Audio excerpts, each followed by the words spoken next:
Something I think about a lot is what is actually good to pray for.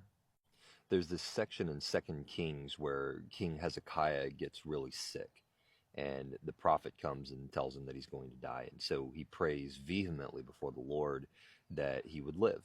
And so the prophet comes back and says that the Lord has heard your prayer and he's going to add 15 years to your life. Now, on its surface, this seems great. But if you read a little bit further, something interesting comes up. So the prophet returns to Hezekiah sometime later and he says, "Hear what Adonai says. The day will come when everything in your palace, along with everything your ancestors stored up until today, will be carried off to Babel. Nothing will be left, says Adonai. They will carry off some of your descendants and your offspring, and they will be made eunuchs, serving in the palace of the king of Babel." Hezekiah said to Yeshayahu, "The word of Adonai which you have just given to me is good." He thought, "Isn't it though?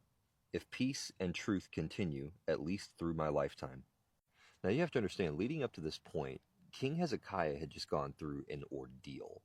The king of Asher, which was the most powerful king in the land at the time, had sent servants to Israel and had their servants basically tell all of the people that Hezekiah is wrong about the fact that Adonai is going to deliver them, and they need to basically overthrow him. And if they will just go with the king of Asher, then everything will be okay, and they won't have any issues. But if they resist the king of Asher because of King Hezekiah, then all kinds of awful things are going to happen.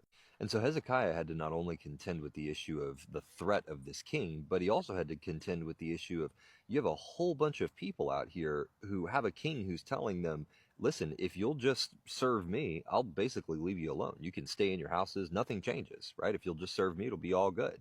But if you go with Hezekiah, your king, who's saying that Adonai is going to deliver you, then it's going to be all bad. We're talking torture, we're talking, carried off out of your land, turned into servants, all types of things. And so having to have that kind of faith for the deliverance of the land must have been extraordinarily stressful. But the Lord ultimately delivered. And then afterwards, Hezekiah lives for a time. He gets sick. The prophet tells him he's going to die. He gets the additional 15 years. But then the prophet comes and tells him that ultimately another king is going to come and actually finish what had been started that he had staved off. And so I look at the situation and I find myself wondering, what was the benefit of praying for additional time? You get an additional 15 years, but then you have to live with the knowledge that everything that you just accomplished, that all of that holding of faith in order to see your generation be delivered is all just going to be undone in the next generation. Now, my aim isn't to evaluate whether Hezekiah should have prayed for more time or not prayed for more time. That's not the point. But what it makes me think about is the fact that when we pray, we don't fully understand the outcomes of the things that we ask for. And so while I'm not advocating that we shouldn't ask for things, I'm recognizing the fact that if I'm going to pray for something, the safest thing I could pray for is for God's will to be done. Because in His will is the very best version of anything that could happen.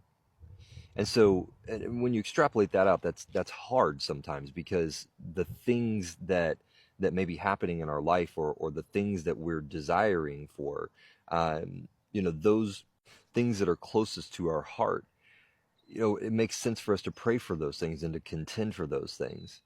But sometimes I wonder if we don't make our own lives more difficult by not actually seeking out God's will in the situation, as opposed to seeking out our own. If you look at Jesus in the Garden of Gethsemane, he prayed that the cup could pass from him, but he simultaneously prayed, "Your will, not mine." And so when I think about what is the best in a situation, I think that's the way to pray. The best way to pray, maybe, is if there's a thing that I'm desiring for, pray for the thing, for sure. But balance it with, "But your will, not mine, Lord. I'm expressing my heart to you, God. But ultimately, I trust that your will is better than anything that I would will." because we don't know the outcome of what we pray for. And in fact, the thing that we ask for may actually lead to other pains or other circumstances that are far worse than the thing that we're trying to avoid through what we're praying for. Anyway, this is a great story, 2 Kings 18 through 20. I highly recommend you check it out because the story of King Hezekiah is an amazing, amazing story.